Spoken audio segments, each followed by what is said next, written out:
The religion of the future will be a cosmic religion. It should transcend personal God and avoid dogma and theology.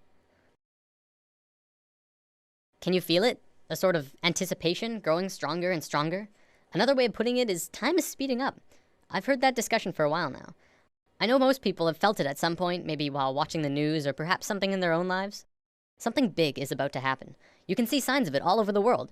Revolutions rapidly spreading across the Middle East, protests occurring in America and Europe.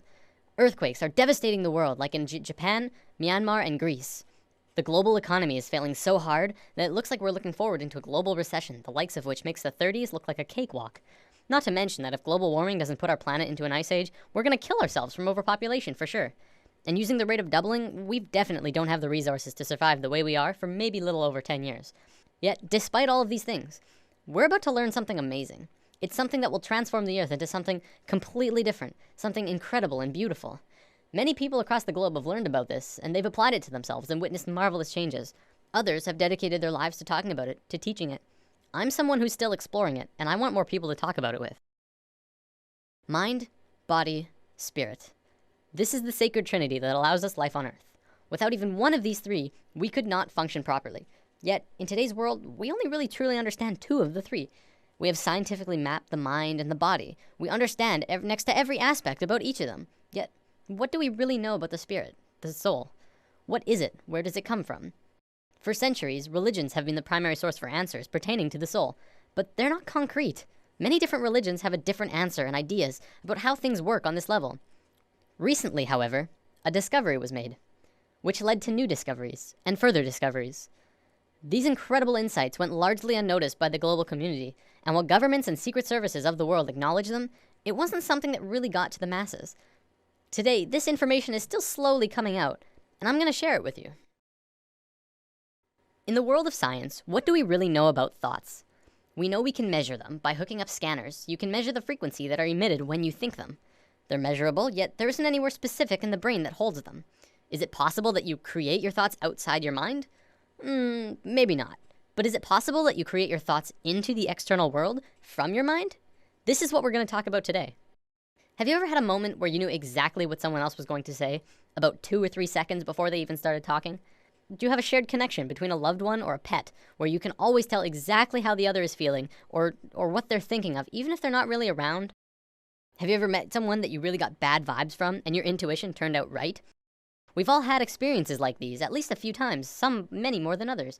There are even a few people who can kind of tap into this experience quite easily. I believe one of the terms for it is psychic. Let's say for the sake of discussion that when you think of something, anything, it appears right in front of you. No, not physically, but let's say it appears in a different realm that's in and around all of us. We'll just assume for now that it's not something that we're consciously aware of, and it's something that we're going to discuss later on. For now, let's just call it the thought realm. When you're doing something, you start by thinking about it. Whether you're building a pool in your backyard or making a sandwich, you have to have thought of it first. Even the subconscious thoughts for things like walking and breathing. This shouldn't be anything new to us. We think of things before we do them, even if it's a split second before them.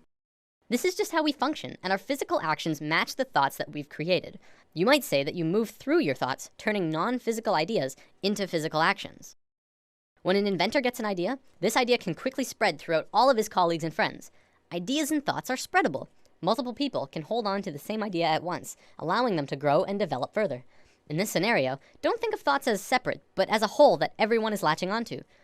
Of course, because we can't physically see this realm of thoughts, we can't tell exactly what the original idea was, only the interpretation that they describe using functions like speech and body language, as well as our own intuition, which is how thoughts connect to each other. Because of this, we add a bit of our own creation to the mix, our own spice, while still working towards the same common goal. A social gathering is another good example of this at work too. People gathering together because they share the same ideas, thoughts, and emotions as the rest of the people there. An example could be a college course on architecture. People interested in architecture would attend the course because they share the same interest mentally. This shouldn't be anything mind-blowing. It's our day-to-day lives, just from a different perspective. Even if you're using something that someone else made, you're still creating this experience for yourself. You manifested that iPad or house or whatever into your experiences. So with thoughts connecting with other thoughts comes our first big realization. This new understanding of how intertwined we truly are. We are not only connected in the physical realm, but in a mental and spiritual way as well. Up until recently, humankind has always understood simply that they were connected only through their physical being. We assumed that the conscious experience, as well as all of the thinking, was totally 100% isolated from the rest of everyone else. The fact is, we're not. We are so connected with each other, it's almost impossible to believe. Think about almost every creature on Earth. What do we really know about the bond that connects them? Geese are able to travel long distances, switching who flies in front like clockwork. Many fish swim in large schools, and we know that they don't have a form of verbal communication. Our pets are able to communicate with each other without speaking. Yet, it's like they know what each other are feeling and connect in a very amazing personal way. Almost every observable creature on Earth has this connection with at least their own species, if not others. We as humans are the next step in life, but that doesn't mean we don't have this connection. What's to say we're not also connected to each other in this way? We've been out of touch with ourselves for an incredibly long time now, and we are growing increasingly disharmonic. Now, thoughts being created are just the tip of the iceberg. The real interesting part comes when you look at emotions. Emotions are much more powerful than thoughts. Emotions pull on you, they control your actions, they guide you throughout your life. It's not your thoughts that control where you sit in a class or on a bus, but it's if you like that girl or you think that guy smells. When a couple is together, it's their emotions that keep them tethered. Same with if they're fighting, it's their emotions that break them apart. You watch TV shows that you enjoy. You hang out with friends because you have emotional bonds with them. Now, this applies on a smaller scale too. Do you ever have a morning where you wake up grumpy and stub your toe and think, oh, this is just gonna be one of those days, and find that the entire day afterwards just goes terrible and just everything goes wrong? What about the days when you wake up excited and happy and ready to go? Your whole day is just excellent in all of the right ways. Even if something bad does happen, you're less affected by it because you're in such a good place emotionally. The reason these differences in how your day goes is because of your emotional state. People like to think the world will go on exactly the same without you, but it really won't. People interact differently with other people, and everyone would have a completely different experience if you were not there. Imagine this scenario. There's a bully in a playground who's looking for someone to beat on. There's kids playing sports, kids skipping rope, kids on the swings, and then off to the side there's one boy sitting in the grass watching the rest of everyone play. He doesn't feel like anyone else will want to play with him, so he sits apart from the group. The bully instantly knows where to go, and the circle of hurting begins. See, it's through the feeling of being vulnerable that you become vulnerable in the physical. If the boy had walked outside for recess and told himself, I can fit in, he would probably be playing sports right now. This applies to the bully as well. He didn't have anyone else to play with, probably because of some insecurity, mental, that led him to need to hurt others. He thinks he's doing good for himself by hurting the boy, except he's really just hurting himself long term. You can look into society and see a vast amount of evidence to support it too. The people who are most successful are those who talk most of success. Those who speak most of illness have it. Yes, illness is also a creation of yours. If you have a low immune system, it's because of you. Typically, we like to blame things on the virus going around or our own immune systems, but the way that we become susceptible to them is from inside, whether that there's some ongoing negative energy or some bad feeling that we allow into ourselves. We can heal ourselves also, but I'm gonna save healing for another video. There's only one thing that becomes apparent from this understanding. You create your own reality. We are 100% responsible for the situations that we find ourselves in, the things that happen to us, good and bad. Throughout history, we've always played the blame game. It's his fault I didn't get the promotion. It's her fault I couldn't go to the game. It's everyone else's fault I'm so depressed. Whatever it is, and this may be the hardest thing to truly get, it's your fault. Your happiness, your sadness, your fears and your fortunes, every single experience of your life on Earth was because of you. Remember, just as you are creating your own individual reality, we are all co-creating our realities as a collective. We are one species, and as a species, we are creating the realities that we are experiencing together. One common argument I hear is, what about starving kids in Africa? How are they creating their starving reality? I would respond to that the Western way of life is not really allowing for everyone on the planet to live in the same abundance that the Westerners are, is it? We're using up all of the world's resources, hardly sharing anything unless they're paying a lot for it or if we're getting something out of it. And we ask why they're poor? We haven't been sharing with our brothers and sisters around the planet. But again, that's us as a collective creating the reality that we experience around the planet. This applies through all levels. As a family, you create your reality, and your actions will change what the family experiences. Because of this, and because we are not in tune with ourselves, it may often seem that sometimes we don't have complete control over what it is we experience. Sometimes we're seemingly forced into scenarios that seem out of our control. This happens as a result of our disharmony, and also lack of connection to our own intuition. When we become more in tune with ourselves, we can feel out certain scenarios and decide if that's a path we want to take. Maybe I won't go down into the dark alley. Maybe it feels right to not take that job. Beyond that, once you have the experience that you feel is out of your control, now it's your turn to decide what you do next. You can allow the experience to get the best of you and drain your energy and move into a dense, unhappy place emotionally. Or you can decide to take it for what it is, an experience, and keep moving forward.